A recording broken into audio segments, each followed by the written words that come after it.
संतोषी माता की व्रत कथा।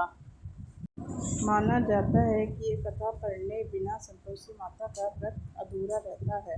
संतोषी माता व्रत की पौराणिक कथा के अनुसार एक बुढ़िया थी। उसका एक पुत्र था। बुढ़िया पुत्र के विवाह के बाद बहू से घर का सारा काम करवाती, परंतु उसे ठीक से खाना नहीं देती थी।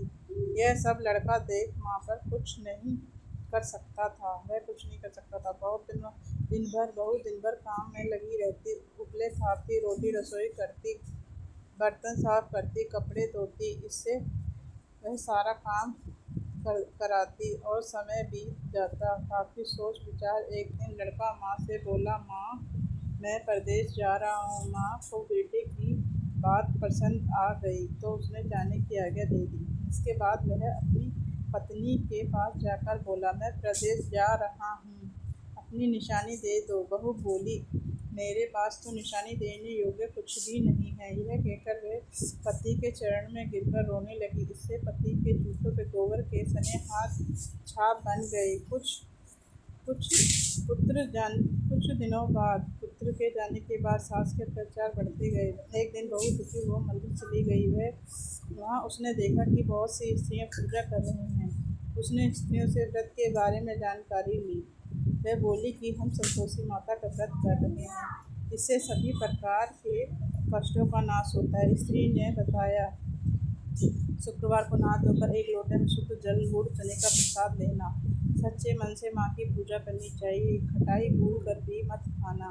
ना ही किसी को दान में एक वक्त का भोजन कराना। व्रत विधान सुनकर अब वह प्रति शुक्रवार को स्वयं व्रत करने लगी। माता की कृपा से कुछ ही दिनों बाद पति का पत्र आया। कुछ दिन बाद पैसा भी आया। उसने प्रसन्न मन से व्रत किया तथा मंदिर में जाकर अन्य स्त्रियों से बोली, संतोषी माता की कृपा से मुझे पति का पत्र तथा रुपये आए हैं। अन्य सभी स्त्रियां श्रद्धा से व्रत करने लगी। बहू ने कहा, हे माँ, जब मेरा पति घर आएगा मैं तुम्हारे व्रत का उद्यापन करूंगी। अब एक रात संतोषी माता उसके पति के व्रत में सपन दिया।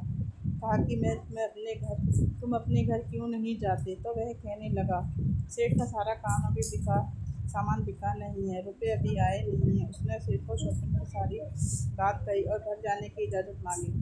सेठ ने इनकार कर दिया। माँ की कृपा से कई व्यापारी आए, सोना चांदी का अन्य सामान खरीद कर ले गए। कर्जदार भी रुपये लौटा गए। अब साहूकार ने उसे घर जाने की इजाज़त दे दी। घर आकर पुत्र ने अपनी माता व पत्नी के बहुत सारे रुपये दिए। पत्नी ने कहा कि मुझे संतोषी माता का व्रत का उद्यापन करना है।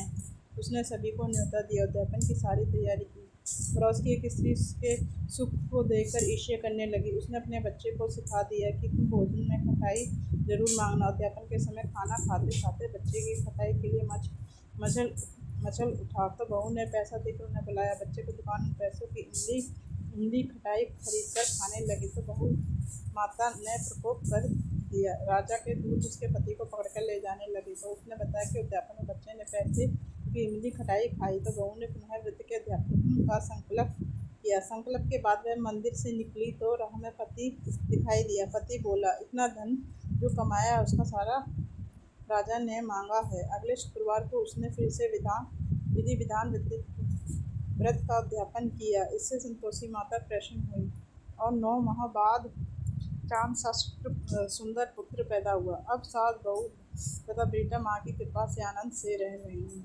बोलो जय श्री संतोषी माता की। जय श्री संतोषी माता। जय श्री